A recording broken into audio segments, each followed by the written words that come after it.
श्रोताबंधु नमस्कार। शुभेच्छा जणे आरंभ करुछु आजिर आकाशवाणी कृषि शिक्षा कार्यक्रम।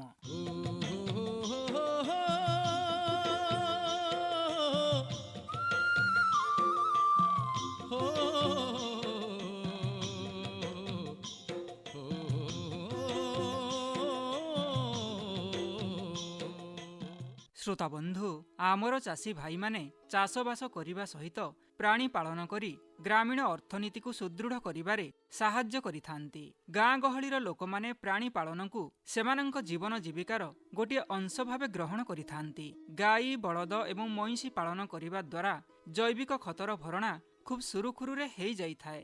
प्राणी पालन विशेषज्ञଙ୍କ मतरे एही व्यवसायरु लाभ पाइबा पई प्राणी पालक माने गाई गोरुंक स्वास्थ्य उपरे यथेष्ट ध्यान देवा दरकार। विशेष करी एही ग्रीष्म ऋतुरे प्राणी माने विभिन्न स्वास्थ्यगत समस्यार सम्मुखीन होइथांती। तेणु आमे माने एथिप्रति यथेष्ट सजग रहिबा दरकार। हाँ श्रोता बंधु, अधिक खरा जोगु प्राणी मानक शरीर रे उत्ताप वृद्धि पाई थाए, जहाँकि क्षीरर परिमाण को प्रभावित करिथाए। क्षीरर परिमाण ह्रास पाइबा द्वारा प्राणीपालक भाई माने एथिपाई प्रथमे प्राणी मानकर खाद्य एवं पानीयर जत्न नेबा दरकार। हाँ श्रोता बंधु, अत्यधिक ग्रीष्म प्रवाह जोगु प्राणी मानक शरीर रे विभिन्न प्रकारर परिवर्तन देखा जाइथाए। शरीर रे अहेतुक तापमात्रा वृद्धि पाई बेले बेले सेमानंक ठारे चेता शून्यता, थक्कापण, चर्म रोग, अंधकार भली समस्या देखा जाइथाए। तेणु गाई गोरु माने गरमरु रक्षा पाइबा पाई सेमानंकु सकाळ किंबा संध्यारे गाधोई दियंतु। सेमानंकु दिनरु 2-3 थर परिष्कार एवं ठंडा पानी पीबाकु दियंतु। जेतेबेले तापमात्रा अधिक वृद्धि पाउछि सेतेबेले गोटिए बाल्टी पानी रे 250 ग्राम चीनी एवं 20-30 ग्राम लुणर मिश्रण प्रस्तुत करी गाई गोरुंकु पीबाकु दियंतु, जहा फलरे सेमानंकर पानी अभाव जनित असुविधा दूर हेई पारिबो। श्रोता बंधु, प्राणी मानंकु सकाळ 10टारु अपराह्न 5टा पर्यंत छाई स्थान रे रखिबार बंदोबस्त करंतु। खरा दिने गाँ गहली रे प्रात घास मिलिबा कष्टकर होई पड़े। तेणु प्राणी मानंकु नड़ा, कुटा, पिड़िया, चोकड़, कुंडा, तोराणी इत्यादि देई गुहाल किंबा गछ मूलर बहलिया छाईरे बांधि रखंतु। मात्र गाई मानंकु जेकोनोसी उपाୟରେ घास चाष करी घास खाइबाकु दियंतु, कारण घासरे फाइबर, प्रोटीन एवं विभिन्न प्रकारर औषधीय गुण भरी रही थाए, जहाँकि प्राणी मानंक क्षीरर परिमाण वृद्धि करिबारे साहाय्य करिथाए। सबुठारु बड़ कथा हैला प्राणी मानंकु ठीक समय रे टीकाकरण करी सेमानंकु ठंडा परिवेश रे रखिबा निहाती दरकार। श्रोता बंधु, आपण मानंक सहित कथा हेउ हेउ संज हेई गलानी। आसंतु प्रथमे ठाकुरंकर भजनटिए सुनिबा, तापरे कार्यक्रम को आगे नेबा।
दारु भूत होई जाई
ତ ଶୁଣିଲେ ମନ କର୍ଣ୍ଣ ପବିତ୍ର ହେଇଗଲା। ଏବେ ଆମ ପେଟ ପାଟଣା କଥା। ଶ୍ରୋତା ବନ୍ଧୁ, ବୈଠକି ଆରମ୍ଭରୁ ଆମେ କଥା ହେଉଥିଲେ ଖରାଦିନେ ଆମର ଚାଷୀ ଭାଇ ଓ ଭଉଣୀମାନେ ଗାଈ ଗୋରୁମାନଙ୍କର କିପରି ଭାବରେ ଯତ୍ନ ନେବେ। ହଁ ଶ୍ରୋତା ବନ୍ଧୁ, ଏବେ ତ ଖରା ହୁ ହୁ ହୋଇ ବଢ଼ି ଚାଲିଛି। ଏଭଳି ସମୟରେ ଯଦି ଏହି ମୂକ ପ୍ରାଣୀମାନଙ୍କର ଦେହପା ଖରାପ ହେଲା, ତେବେ କଥା ସରିଲା। ପ୍ରାଣୀ ଚିକିତ୍ସକଙ୍କ ପାଖକୁ ଦୌଡ଼ି ଦୌଡ଼ି ପ୍ରାଣ ପଳାଇବ। ତେବେ ଏହି ପରିପ୍ରେକ୍ଷୀରେ ଆଜିର ଆକାଶବାଣୀରୁ କୃଷି ଶିକ୍ଷା କାର୍ଯ୍ୟକ୍ରମରେ ରହିଛି ଗୋଟିଏ ଖୁବ୍ ଯୁଗୋପଯୋଗୀ ଶିକ୍ଷାଦାନ। ଶିକ୍ଷାଦାନର ବିଷୟ ହେଉଛି ଗାଈ ଗୋରୁମାନଙ୍କଠାରେ ହେଉଥିବା ରୋଗ ଓ ତାର ପ୍ରତିକାର। ଶିକ୍ଷାଦାନ କରିବାକୁ ବୈଠକରେ ଆସି ପହଞ୍ଚି ଗଲେଣି କଟକ ଜିଲ୍ଲା ଆଠଗଡ଼ ଉପଖଣ୍ଡର ପ୍ରାଣୀପାଳନ ଓ ପ୍ରାଣୀ ଚିକିତ୍ସା ଅଧିକାରୀ ଡକ୍ଟର ଶୁଭଶ୍ରୀ ନାୟକ। ତେବେ ମହାଶୟ ଏବେ ଶିକ୍ଷାଦାନ କରନ୍ତୁ, ଆମେ ବସି ଶୁଣିବା। ପ୍ରିୟ ଚାଷୀ ଭାଇ ଓ ଭଉଣୀମାନେ, ଆଜି ଆକାଶବାଣୀରୁ କୃଷି ଶିକ୍ଷା କାର୍ଯ୍ୟକ୍ରମରେ ଶିକ୍ଷାଦାନର ବିଷୟ ହେଉଛି ଗାଈଗୋରୁମାନଙ୍କଠାରେ ହେଉଥିବା ରୋଗ ଓ ତାର ପ୍ରତିକାର। ତେବେ ଆସନ୍ତୁ ଏ ବିଷୟରେ ଆମେ ଆଲୋଚନା କରିବା। ପ୍ରଥମତଃ ଆମେ ଜାଣିବା ରୋଗର କାରଣ କ'ଣ। ଅସ୍ୱାଭାବିକ ସ୍ୱାସ୍ଥ୍ୟ ଅବସ୍ଥା ହେଉଛି ରୋଗର କାରଣ, ଯେଉଁଥିରେ କି ଖାଇବା, ନିଶ୍ୱାସ ପ୍ରଶ୍ୱାସ ନେବା, ଝାଡ଼ା କରିବା, ପରିସ୍ରା କରିବା ଏସବୁଥିରେ ଅସ୍ୱାଭାବିକତା ଦେଖାଦେଲେ ହିଁ ତାହା ରୋଗର ଲକ୍ଷଣତାକୁ ସୂଚାଏ। ଏବେ ଆମେ ଜାଣିବା ରୋଗୀଣା ଗୋରୁର ସାଧାରଣ ଲକ୍ଷଣ ଗୁଡ଼ିକ କ'ଣ। ସାଧାରଣତଃ ଶରୀରର ତାପମାତ୍ରା ବଢ଼ିଯିବା ବା ଜ୍ୱର ହେବା, ଥୋମଣି ଶୁଖିଲା ଥାଏ ଓ ଥୋମଣିରୁ ବିନ୍ଦୁ ବିନ୍ଦୁ ହେଇ ପାଣି ଲାଗି ନଥିବ, ଲୋମ ଗୁଡ଼ିକ ଠିଆ ଠିଆ ହୋଇଥିବ, ଟାଁସିଆ ଦେଖାଯାଉଥିବ, ନାକ କିମ୍ବା ପାଟିରୁ ଲାଳ ବୋହିବା, ପତଳା ଝାଡ଼ା ହେବା କିମ୍ବା ମଳଦ୍ୱାରରୁ ରକ୍ତ ବାହାରିବା, ଆଖିରୁ ଲୁହ ଝରିବା, ପରିସ୍ରାରୁ ରକ୍ତ ଝରିବା ଏବଂ ରକ୍ତ ପରିସ୍ରା ହେବା କିମ୍ବା ହଳଦିଆ ପରିସ୍ରା ହେବା କିମ୍ବା କଫି ରଙ୍ଗର ପରିସ୍ରା ହେବା, ବସି ରହିବା, ମାନ୍ଦା ରହିବା, ବହୁ ସମୟ ପର୍ଯ୍ୟନ୍ତ ପଡ଼ି ରହିବା, ଗୋରୁଟି ନ ଉଠିବା, ଛୋଟେଇ ହୋଇ ଚାଲିବା କିମ୍ବା ବଙ୍କେଇକି ଚାଲିବା, ଘା ବଥ ହେବା କିମ୍ବା ଚମଡ଼ାରେ ଯାଦୁ ହେବା, ମାଂସପେଶୀ ଫୁଲିଯିବା, ଦୁଗ୍ଧ ଉତ୍ପାଦନ କମିଯିବା, ସ୍ୱାସ୍ଥ୍ୟର ଅବନତି ଘଟିବା, ଦୁର୍ବଳ ହୋଇଯିବା, ଏହିସବୁ ଲକ୍ଷଣ ଦେଖାଗଲେ ଏହା ରୋଗକୁ ସୂଚାଇଥାଏ। ରୋଗ ହେବାର ବହୁତ ଗୁଡ଼ାଏ କାରଣ ରହିଛି। ସେହି କାରଣ ଗୁଡ଼ିକ ହେଲା ଜୀବାଣୁ ଜନିତ, ଯେଉଁଟାକି ହେଉଛି ସାହାଣା ଓ ବଜବଜିଆ, ଭୂତାଣୁ ଜନିତ ରୋଗ ଯେମିତିକି ଫାଟୁଆ, ଅଢ଼େଇ ଦିନିଆ ଜ୍ୱର, ଚର୍ମବିଣ୍ଡି ରୋଗ ଆଦି। ଆଉ ଏକ ହେଉଛି ରକ୍ତ ପ୍ରୋଟୋଜୋଆ ରୋଗ ଯେମିତିକି ବାବେସିଆ, ଥେଲେରିଆ। ଆରଟା ହେଉଛି କୁର୍ମି ରୋଗ, ଯେଉଁଟାକି ଫିତା କୁର୍ମି, କଲିଜା କୁର୍ମି, ଗୋଲ କୁର୍ମି ବା କେଞ୍ଚୁଆ କୁର୍ମି। ଏହା ଛଡ଼ା କିଛି ବିପାକିଆ ମେଟାବୋଲିକ ରୋଗ ମଧ୍ୟ ଦେଖାଯାଏ, ଯେମିତିକି ଦୁଗ୍ଧ ଜ୍ୱର କିମ୍ବା କିଟୋସିସ୍ ଆଦି ଦେଖାଯାଏ। ପ୍ରଥମେ ଜାଣିବା ଫାଟୁଆ ରୋଗ। ଫାଟୁଆ ରୋଗଟି ହେଉଛି ଏକ ମାରାତ୍ମକ ଭୂତାଣୁ ଜନିତ ସଂକ୍ରାମକ ରୋଗ। ଏହି ରୋଗରେ ଆକ୍ରାନ୍ତ ଗୋରୁର ସଂସ୍ପର୍ଶରେ ବା ସଂକ୍ରମିତ ଖାଦ୍ୟ, ପାଣି ଓ ବାୟୁ ଦ୍ୱାରା ବ୍ୟାପିଥାଏ। ଯଦିଓ ଏହି ରୋଗ ପ୍ରାପ୍ତବୟସ୍କ ଗୋରୁମାନଙ୍କ ପାଇଁ କମ୍ କ୍ଷତିକାର ଥାଏ, ତଥାପି ଏହି ରୋଗରୁ ଆରୋଗ୍ୟ ଲାଭ ପରେ ଦୁଗ୍ଧ ଉତ୍ପାଦନ ଓ ପ୍ରଜନନର କ୍ଷମତା ଗାଈମାନଙ୍କର କମିଯାଏ ଓ ବଳଦମାନଙ୍କର କାର୍ଯ୍ୟଦକ୍ଷତା ମଧ୍ୟ ହ୍ରାସ ପାଇଥାଏ। ଏହି ରୋଗଟି ଛେଳି, ମେଣ୍ଢା ଓ ଘୁଷୁରୀମାନଙ୍କଠାରେ ମଧ୍ୟ ଦେଖାଯାଏ। ଫାଟୁଆ ରୋଗଟିର ଲକ୍ଷଣ ଗୁଡ଼ିକ ହେଉଛି ରୋଗ ଆରମ୍ଭରେ ଭୀଷଣ ଜ୍ୱର ହେବା ଏବଂ ଖାଇବା କମିଯାଏ, ଯାହାଦ୍ୱାରା କ୍ଷୀର ଉତ୍ପାଦନ ମଧ୍ୟ କମିଯାଏ। ମାଢ଼ି, ଜିଭ ଓ ଖୁରା ସନ୍ଧିରେ ଫୋଟକା ହୋଇ ଫାଟିଯାଇ ଘା ହୋଇଯାଏ। ଚାଲିବା ଓ ଶୋଇବାକୁ ପଶୁଟି କଷ୍ଟ ପାଏ ଏବଂ ପାଟିରୁ ଲାଳ ବାହାରିଥାଏ। ଚିର ଓ ଚିରର ନାଳୀରେ ଘା ହୋଇ ଥନହରା ବେମାର ମଧ୍ୟ ଦେଖାଯାଏ। ଗର୍ଭବତୀ ଗାଈର ଗର୍ଭପାତ ହୋଇଥାଏ। ବାଛୁରୀ ରୋଗାକ୍ରାନ୍ତ ହେଲେ ମୃତ୍ୟୁ ମୁଖରେ ପଡ଼େ। ଏହାର ପ୍ରତିଷେଧକ ଗୁଡ଼ିକ କ'ଣ ଆମେ ଜାଣିବା। ରୁଗ୍ଣ ଗୋରୁମାନଙ୍କ ଚଳପ୍ରଚଳ ସ୍ଥାନ, ଗୁହାଳ, ବନ୍ଧା ହେବା ସ୍ଥାନରେ 2% ଫର୍ମାଲିନ୍କୁ 2-3 ଥରରେ ଧୁଅନ୍ତୁ। ଗୋରୁର ପାଟିକୁ 4% ଖାଇବା ସୋଡ଼ା ଦ୍ରବଣରେ 2-3 ଥର ଧୋଇବା ଉଚିତ। ଖୁରା ସନ୍ଧି ଓ ଗୁହାଳକୁ ଫିନାଇଲ୍ ବା ପୋଟାସିୟମ ପରମାଙ୍ଗାନେଟ୍ରେ ନିୟମିତ ଧୋଇବା ଦରକାର। ରୋଗାକ୍ରାନ୍ତ ପଶୁମାନଙ୍କୁ ସୁସ୍ଥ ପଶୁମାନଙ୍କ ଠାରୁ ଅଲଗା ରଖିବା ଉଚିତ। ପ୍ରତିବର୍ଷ ଉଚିତ ସମୟରେ ଏହି ରୋଗର ପ୍ରତିଷେଧକ ଟୀକା ଉପଯୁକ୍ତ ମାତ୍ରାରେ ଦିଆଗଲେ ଫାଟୁଆ ରୋଗର ପ୍ରାଦୁର୍ଭାବ ବହୁ ପରିମାଣରେ କମ୍ ହୋଇଯାଇଥାଏ। ଚାଷୀ ଭାଇମାନେ, ଏବେ ଆମେ ଜାଣିବା ସାହାଣା ରୋଗ, ଯାହାକୁ କି ଆମେ ହେମୋରେଜିକ୍ ସେପ୍ଟିସେମିକ୍ ମଧ୍ୟ କହିଥାଉ କିମ୍ବା ତଣ୍ଟି ଫୁଲା ରୋଗ ମଧ୍ୟ କହିଥାଉ। ଏହା ଏକ ଜୀବାଣୁ ଜନିତ ରୋଗ। ସାଧାରଣତଃ ଗାଈମାନଙ୍କୁ ବର୍ଷା ଋତୁରେ ଏହି ରୋଗ ହେଇଥାଏ। ଏଥିରେ ମୃତ୍ୟୁର ହାର ହେଉଛି 80%। ଆର୍ଦ୍ର ଓ ଜଳପୂର୍ଣ୍ଣ ସ୍ଥାନରେ ଏହି ରୋଗର ଜୀବାଣୁ ବହୁତ ଦିନ ଧରି ବଞ୍ଚି ରହିଥାନ୍ତି। ଏହି ରୋଗର ଲକ୍ଷଣ ଗୁଡ଼ିକ ଆସନ୍ତୁ ଜାଣିବା। ଶରୀରର ତାପମାତ୍ରା ହଠାତ୍ ବୃଦ୍ଧି ବା ଆକସ୍ମିକ ଦୁଗ୍ଧ ଉତ୍ପାଦନ ହ୍ରାସ ପାଇବା, ପାଟିରୁ ନାକରୁ ଲାଳ ବାହାରିବା, ବେକ ତଳ ଫୁଲିଯିବା, ଶ୍ୱାସରେ ପ୍ରତିଥର କଷ୍ଟ ଅନୁଭବ କରିବା ସହିତ ଘୁଷୁରି ରାବ ଭଳି ଶବ୍ଦ କରିବା। ରୋଗର ଲକ୍ଷଣ ଦେଖାଦେବା ଦିନ ବା 2 ଦିନ ମଧ୍ୟରେ ମୃତ୍ୟୁବରଣ କରିଥାଏ। ମଇଁଷିମାନେ ଏହି ରୋଗରେ ଗାଈମାନଙ୍କ ଠାରୁ ଅଧିକ ଆକ୍ରାନ୍ତ ହୋଇଥାନ୍ତି। ଏହାର ପ୍ରତିକାର ଗୁଡ଼ିକ କ'ଣ ଆମେ ଦେଖିବା। ଅସୁସ୍ଥ ଗାଈଗୋରୁଙ୍କୁ ସୁସ୍ଥ ଗାଈଗୋରୁଙ୍କ ଠାରୁ ପୃଥକ କରିକି ବା ଅଲଗା କରି ରଖିବା, ଖାଦ୍ୟ ଓ ପାଣିକୁ ଦୂଷିତ ନ କରିବା, ବିଶେଷତଃ ବର୍ଷା ଦିନରେ ଗାଈଗୋରୁମାନଙ୍କୁ ଗୁହାଳଠୁ ଦୂରେଇ ରଖିବା। ରୋଗ ଆଞ୍ଚଳିକ ଥିବା କ୍ଷେତ୍ରରେ 6 ମାସରୁ ଉର୍ଦ୍ଧ୍ୱ ସମସ୍ତ ଗାଈଗୋରୁଙ୍କୁ ବର୍ଷକୁ ଥରେ ବର୍ଷା ଋତୁ ଆରମ୍ଭ ହେବା ପୂର୍ବରୁ ଟୀକାକରଣ କରାଇଦେବା ଉଚିତ। ଏହାର ଚିକିତ୍ସା କ'ଣ ଆସନ୍ତୁ ଜାଣିବା। ଯେତେବେଳେ ଜ୍ୱର ଆରମ୍ଭ ହୋଇଥାଏ ସେହି ସମୟରେ ଚିକିତ୍ସା କରାଗଲେ ପଶୁ ଜୀବନଟି ବଞ୍ଚି ଯାଇଥାଏ। ଲକ୍ଷଣ ଦେଖା ଦେଲା ପରେ କମ୍ ଗାଈଗୋରୁ ବଞ୍ଚିଥାନ୍ତି। ସେଥିପାଇଁ ତୁରନ୍ତ ଏହାର ଚିକିତ୍ସା କରାଇଦେଲେ ଏଥିରୁ 100% ଆମେ ଗାଈକୁ ବଞ୍ଚାଇ ପାରିବା। ଗାଁ ଗହଳିରେ ବାଛୁରୀମାନଙ୍କ ଠାରେ ସବୁଠୁ ଅଧିକ ଦେଖାଯାଉଥିବା ରୋଗଟି ହେଉଛି ବଜବଜିଆ ରୋଗ। ଏହି ରୋଗରେ କ'ଣ ହୁଏ ନା ମାଂସପେଶୀରେ ବାୟୁ ଜମି ମାଂସପେଶୀଟି ଫୁଲି ଯାଇଥାଏ। ଏହି ରୋଗରେ ସଂକ୍ରମିତ ବାଛୁରୀ ଗୁଡ଼ିକ ବହୁତ ଶୀଘ୍ର ମରିଯାଇଥାନ୍ତି। ବଜବଜିଆ ଏକ ଜୀବାଣୁ ଜନିତ ରୋଗ ଯାହା ଘାସ ବା କୁଟା ଖାଇଲା ବେଳେ ପେଟ ଭିତରକୁ ଯାଇ ରୋଗ କରିଥାନ୍ତି। ଏହି ରୋଗ 3 ମାସରୁ ଉର୍ଦ୍ଧ୍ୱ ଓ 2 ବର୍ଷରୁ କମ୍ ବୟସ୍କ ବାଛୁରୀମାନଙ୍କୁ ଦେଖାଯାଇଥାଏ। ଏହି ରୋଗ ଯୋଗୁଁ ଦେହର ଉତ୍ତାପ ବହୁତ ବଢ଼ିଯାଏ ଏବଂ ଏହି ରୋଗ ହେଲେ ବାଛୁରୀମାନେ ଖାଇବା ପିଇବା ଛାଡ଼ି ଦେଇଥାନ୍ତି। ସାଧାରଣତଃ ବାଛୁରୀମାନଙ୍କ ପଛ ଗୋଡ଼ର ମାଂସପେଶୀ ବେଶୀ ଆକ୍ରାନ୍ତ ହୋଇଥାଏ। ଗୋଡ଼ର ଜଙ୍ଘଠାରୁ ଆଣ୍ଠୁ ପର୍ଯ୍ୟନ୍ତ ଫୁଲିଯାଏ ଏବଂ ଚାଲିବାରେ କଷ୍ଟ ଅନୁଭବ କରନ୍ତି। ଫୁଲା ଜାଗାକୁ ଚିପିଲେ ସେଥିରେ ପବନ ଥିଲା ଭଳି ବଜବଜ ଶବ୍ଦ ହୁଏ। ଏଥିପାଇଁ ଏହି ରୋଗକୁ ବଜବଜିଆ ରୋଗ କୁହନ୍ତି। ବାଛୁରୀ ଚଳପ୍ରଚଳ କରିପାରେ ନାହିଁ ଏବଂ 24ରୁ 48 ଘଣ୍ଟା ମଧ୍ୟରେ ମୃତ୍ୟୁ ମୁଖରେ ପଡ଼େ। ଏହାର ପ୍ରତିଷେଧକ ଆମେ କ'ଣ କରିପାରିବା।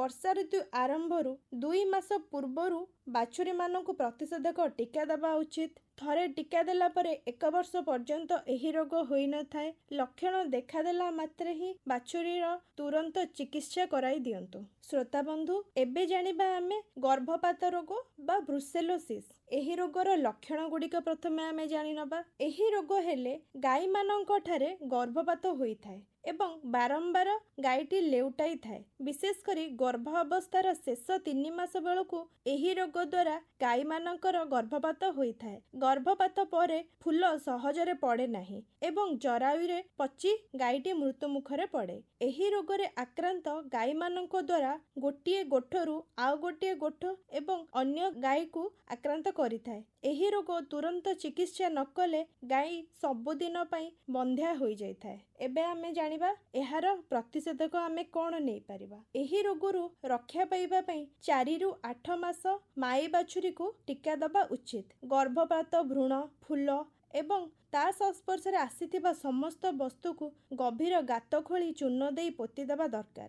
ଯେଉଁ ଗାଈମାନେ ବାରମ୍ବାର ଲେଉଟାଇଥାନ୍ତି ସେମାନଙ୍କ ଜରାୟୁର ଲାଳ ନେଇ ପରୀକ୍ଷା କରି ଚିକିତ୍ସା କରିବା ଉଚିତ। ଷଣ୍ଢମାନଙ୍କ ଦ୍ୱାରା ଏହି ଜୀବାଣୁ ଅନ୍ୟ ଗାଈଙ୍କୁ ଆକ୍ରାନ୍ତ ହୋଇଥାଏ। ତେଣୁ ଆମେ କୃତ୍ରିମ ପ୍ରଜନନ କଲେ ଏହି ରୋଗର ସଂକ୍ରମଣକୁ ଆମେ ରୋକିଦେଇ ପାରିବା। ଶ୍ରୋତାବନ୍ଧୁ, ଏବେ ଜାଣିବା ଜଳାନ୍ତକ ରୋଗ ବା ରାବିସ୍ ବିଷୟରେ, ଯାହାକୁ କି ଆମେ କୁକୁର କାମୁଡ଼ା ରୋଗ ମଧ୍ୟ କହିଥାଉ। ଏହା ଏକ ଭୟଙ୍କର ଭୂତାଣୁ ଜନିତ ରୋଗ ଯାହା ପାଗଳା କୁକୁର କାମୁଡ଼ିବା ଦ୍ୱାରା ପଶୁମାନଙ୍କୁ ହୋଇଥାଏ। ମଣିଷମାନଙ୍କୁ ମଧ୍ୟ ପାଗଳା କୁକୁର କାମୁଡ଼ିବା ଦ୍ୱାରା ଏହି ରୋଗ ହୋଇଥାଏ। ବନ୍ୟ ମାଂସାଶୀ ପ୍ରାଣୀ ଏବଂ ବାଦୁଡ଼ିମାନଙ୍କ ଠାରେ ମଧ୍ୟ ଏହି ରୋଗ ହେବାର ଆଶଙ୍କା ଥାଏ। ଏହାର ଲକ୍ଷଣ ଗୁଡ଼ିକ କ'ଣ ସବୁ ଜାଣିବା। ଜଳାନ୍ତକ ରୋଗରେ ଆକ୍ରାନ୍ତ ଗାଈଗୋରୁ ଗୁଡ଼ିକ ଅତ୍ୟଧିକ ଉତ୍ତେଜିତ ରହିଥାନ୍ତି, ପାଟିରୁ ଲାଳ ଗଡ଼ିଥାଏ, ଅଦ୍ଭୁତ ପ୍ରକାରର କର୍କଶ ଚିତ୍କାର କରନ୍ତି, ଆକ୍ରମଣ କରନ୍ତି।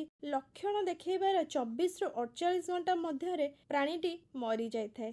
ବେଳେବେଳେ କୁକୁର କାମୁଡ଼ିବାର 3 ସପ୍ତାହ ମଧ୍ୟରେ ବା 5ରୁ 6 ମାସ ବିଳମ୍ବରେ ଲକ୍ଷଣ ଦେଖାଯାଇଥାଏ। ଥରେ ଏହି ରୋଗର ଲକ୍ଷଣ ଦେଖାଦେଲେ ମୃତ୍ୟୁ ନିଶ୍ଚିନ୍ତ ହୋଇଥାଏ। ଜଳାନ୍ତକ ରୋଗର ପ୍ରତିକାର ସବୁ ଆମେ କଣ କରିପାରିବା? ଯଦି ପାଗଳ କୁକୁରଟି ଗାଈ କିମ୍ବା ବାଛୁରୀକୁ କାମୁଡୁଛି, ତେବେ ଆମେ ଗାଈ କିମ୍ବା ଗୋରୁଙ୍କୁ ସାଙ୍ଗେ ସାଙ୍ଗେ ଟୀକା ଦେଇଦବା। ଯଦି ନିଜର ପୋଷା କୁକୁର କିମ୍ବା ବିଲେଇ ଆମେ ପାଖରେ ରଖୁଛନ୍ତି, ତାକୁ ବାର୍ଷିକ ଟୀକାକରଣ କରାଇଦେଲେ ଏହି ରୋଗରୁ ଆମେ ବର୍ତ୍ତି ପାରିବା। ଏବେ ଆମେ ଜାଣିବା ଆନ୍ଥ୍ରାକ୍ସ ରୋଗ ବିଷୟରେ, ଯାହାକୁ କି ପ୍ଳିହା ଜ୍ୱର ମଧ୍ୟ କୁହାଯାଏ। ଏହା ଏକ ଜୀବାଣୁ ଜନିତ ରୋଗ। ଏହି ରୋଗରେ ପ୍ରବଳ ଜ୍ୱର ହୁଏ। ରୋଗ ଧରିବା ମାତ୍ରେ 1ରୁ 2 ଘଣ୍ଟା ମଧ୍ୟରେ ଗୋରୁ ମରିଯାଆନ୍ତି। ଆକ୍ରାନ୍ତ ଗୋରୁମାନଙ୍କ ପାଟି, ନାକ ଓ ମଳଦ୍ୱାରରୁ କଳା ରଙ୍ଗର ରକ୍ତସ୍ରାବ ହୁଏ ଏବଂ ତାହା ଜମାଟ ମଧ୍ୟ ବାନ୍ଧେ ନାହିଁ। କିଛି ଗୋରୁଙ୍କର ଚର୍ମ ଫୁଲିଯାଏ ଓ ଗରମ ଥାଏ ଏବଂ ପରେ ଏହା ଥଣ୍ଡା ହୋଇଯାଇଥାଏ। ଏହି ସବୁ ଲକ୍ଷଣ ଦେଖାଇଲେ ଏହା ଆନ୍ଥ୍ରାକ୍ସ ରୋଗରେ ଆକ୍ରାନ୍ତ ବୋଲି ଆମେ ଜାଣିପାରିବା। ଏହାର ପ୍ରତିଷେଧକ ଆମେ କଣ କରିପାରିବା? ରୋଗାକ୍ରାନ୍ତ ପଶୁର ଶବ ବ୍ୟବଚ୍ଛେଦ ନ କରି ଗଭୀର ଗାତ ଖୋଳି ତାକୁ ପୋତିଦେବା ଉଚିତ। ଏହି ଜୀବାଣୁମାନେ ଶରୀରରୁ ଆସି ବାହାର ମାଟି କିମ୍ବା ବାଲିରେ ବହୁତ ଦିନ ଧରି ବଞ୍ଚି ରୁହନ୍ତି। ରୋଗ ନ ହେବା ପାଇଁ ପ୍ରତିବର୍ଷ ଗୋରୁ ଗାଈ ମାନଙ୍କୁ ଏହାର ପ୍ରତିଷେଧକ ଟୀକା ଦେବା ଉଚିତ। ଶ୍ରୋତାବନ୍ଧୁ, ଏବେ ଆମେ ଜାଣିବା ଅଢ଼େଇ ଦିନିଆ ଜ୍ୱର ବିଷୟରେ, ଯାହାକୁ କି ଇଫେମେରିଆଲ ଫିବର ମଧ୍ୟ କୁହାଯାଏ। ଏହା ଏକ ଭୂତାଣୁ ଜନିତ ରୋଗ। ଏହି ରୋଗ କୀଟପତଙ୍ଗ ଦ୍ୱାରା ସଂକ୍ରମିତ ହୋଇଥାଏ। ସାଧାରଣତଃ ଏହି ଜ୍ୱର 2.5 ଦିନ ପର୍ଯ୍ୟନ୍ତ ହୋଇଥାଏ। ସେଥିପାଇଁ ଏହାକୁ ଅଢ଼େଇ ଦିନିଆ ଜ୍ୱର ମଧ୍ୟ କୁହାଯାଏ। ଏହି ରୋଗରେ ବହୁ ଗାଈଗୋରୁ ଅସୁସ୍ଥ ହୋଇଥାନ୍ତି, କିନ୍ତୁ ଏଥିରେ ମୃତ୍ୟୁର ହାର କେବଳ 1ରୁ 2% ଅଟେ। ଏହାର ଲକ୍ଷଣ ଗୁଡ଼ିକ କଣ ଆସନ୍ତୁ ଜାଣିବା। ଗାଈଗୋରୁ ଖାଦ୍ୟ ଖାଇବା କମାଇ ଦେଇଥାନ୍ତି, ଆଖିରୁ ଲୁହ ଝରନ୍ତି, 2 ପର୍ଯ୍ୟାୟ ବା ଅଧିକ ପର୍ଯ୍ୟାୟରେ ଜ୍ୱର ଆସିବ, ଶରୀର ଥରି ଉଠିବ, ନାକରୁ ସିଙ୍ଗାଣି ପରି ବାହାରିବ, ଲାଳ ବାହାରିବ, ନିଶ୍ୱାସ ପ୍ରଶ୍ୱାସ ନେବାରେ କଷ୍ଟ ଅନୁଭବ କରିବ, ବିଷାଦ ହୋଇ ପଡ଼ି ରହିବ, ଅନିୟମିତ ଛଟପଟ ହୋଇ ହଠାତ୍ ଦୁଗ୍ଧ ଉତ୍ପାଦନ କମିଯିବ। ଏହି ସବୁ ଲକ୍ଷଣ ହେଉଛି ଇଫେମେରିଆଲ ଫିବର ବା ଅଢ଼େଇ ଦିନିଆ ଜ୍ୱରର ଲକ୍ଷଣ। ଏବେ ଚାଲନ୍ତୁ ଜାଣିବା ଏହାର ପ୍ରତିକାର ଓ ଚିକିତ୍ସା କଣ ସବୁ ରହିଛି। ଅଳ୍ପ ଦିନ ମଧ୍ୟରେ ଏହି ରୋଗ ଆପେ ଆପେ ଭଲ ହୋଇଯାଏ। ଉପଯୁକ୍ତ କୀଟପତଙ୍ଗ ଦମନ କଲେ ଏହି ରୋଗ ନିୟନ୍ତ୍ରଣ କରାଯାଇପାରେ। ସମ୍ପୂର୍ଣ୍ଣ ବିଶ୍ରାମ ଦେବା ହେଉଛି ସବୁଠୁ ବଡ଼ ଚିକିତ୍ସା।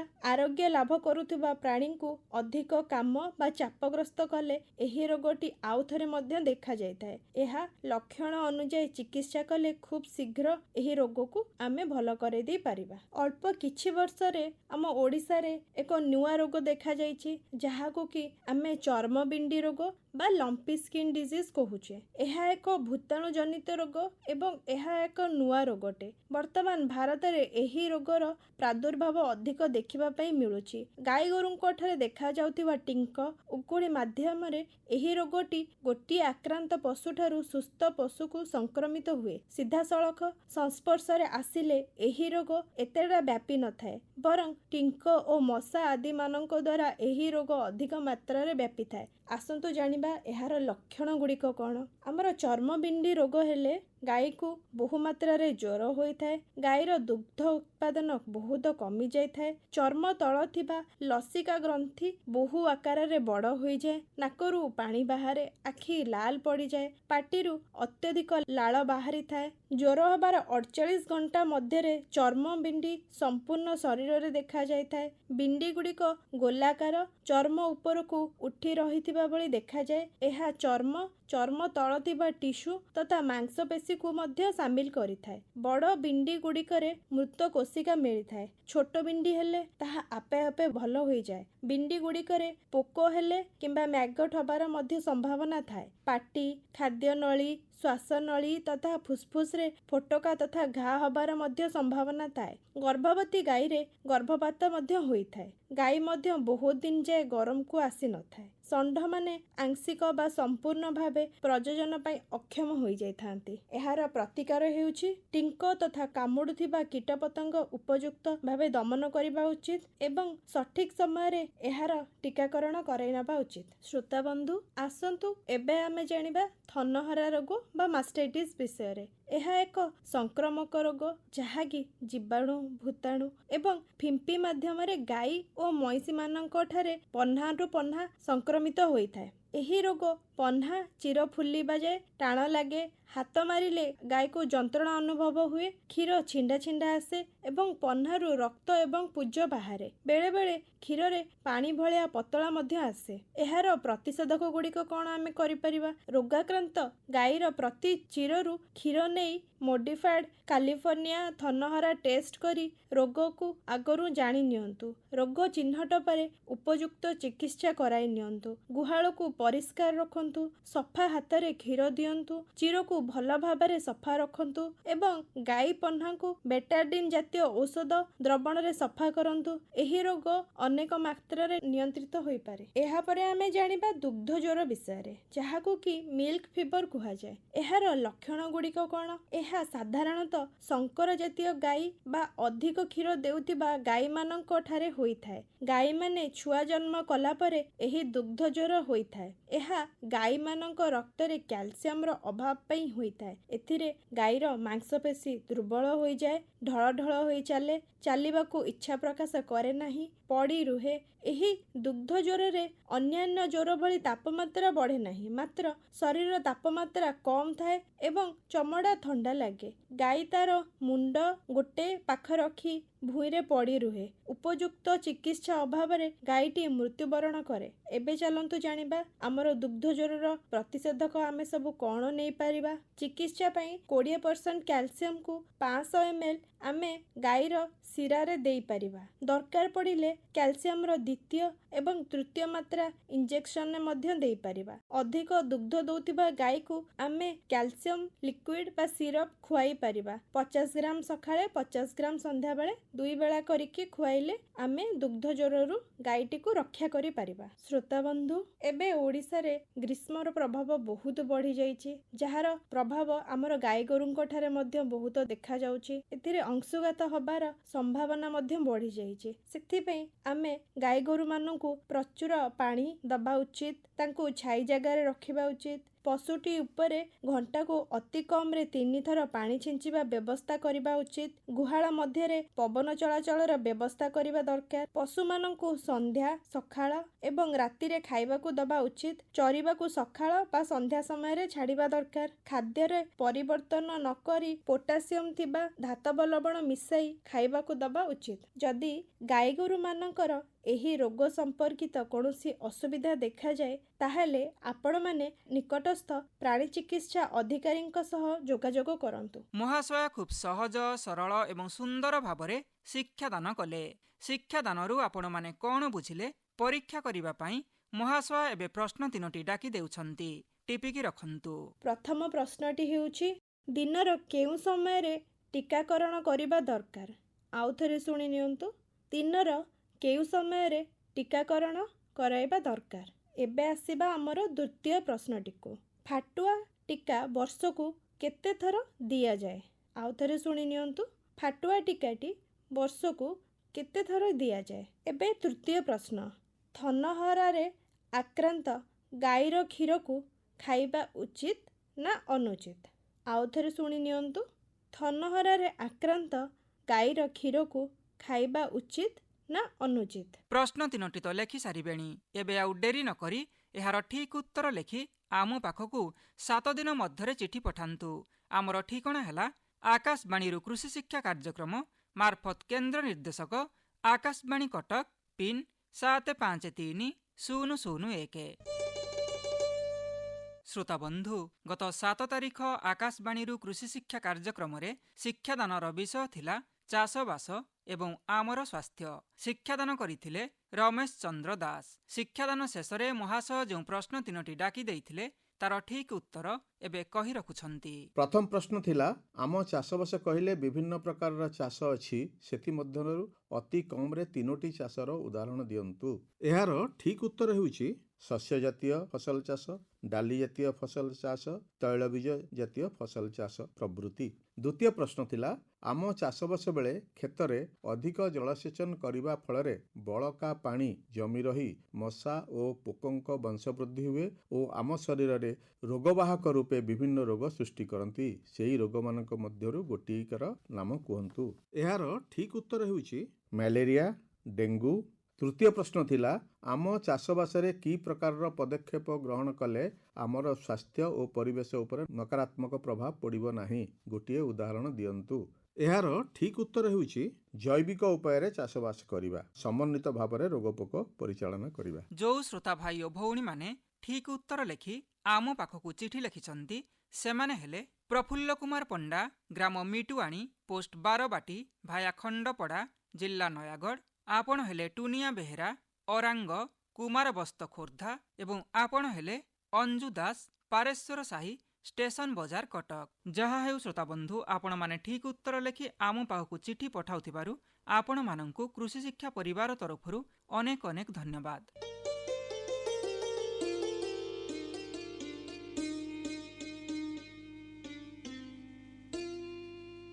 ଶ୍ରୋତାବନ୍ଧୁ, ଆଜି ତ ସମୟ ହେଇଗଲାଣି। ତେବେ ଆଜିର ଆକାଶବାଣୀରୁ କୃଷି ଶିକ୍ଷା କାର୍ଯ୍ୟକ୍ରମକୁ ଏଇଠି ରଖି ରହୁଛୁ। ନମସ୍କାର।